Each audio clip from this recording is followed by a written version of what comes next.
மத்தேயு 10:37-38 வசனங்கள்.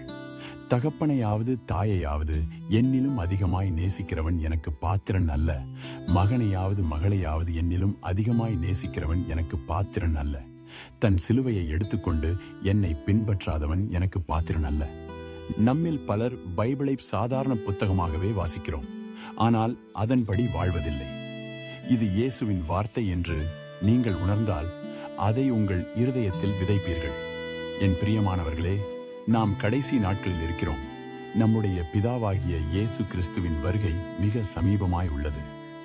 குடும்பத்திற்கும் தொழிலுக்கும் உலகியலான குறிக்கோளுக்கும் இயேசுவை பார்க்கிலும் முதலிடம் கொடுக்காதீர்கள்.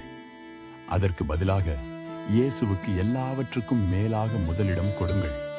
உங்கள் சிலுவையை எடுத்துக்கொண்டு இயேசுவை பின்பற்றுங்கள். அப்போது மட்டுமே நீங்கள் ரட்சிக்கப்படுவீர்கள். ஆமென்.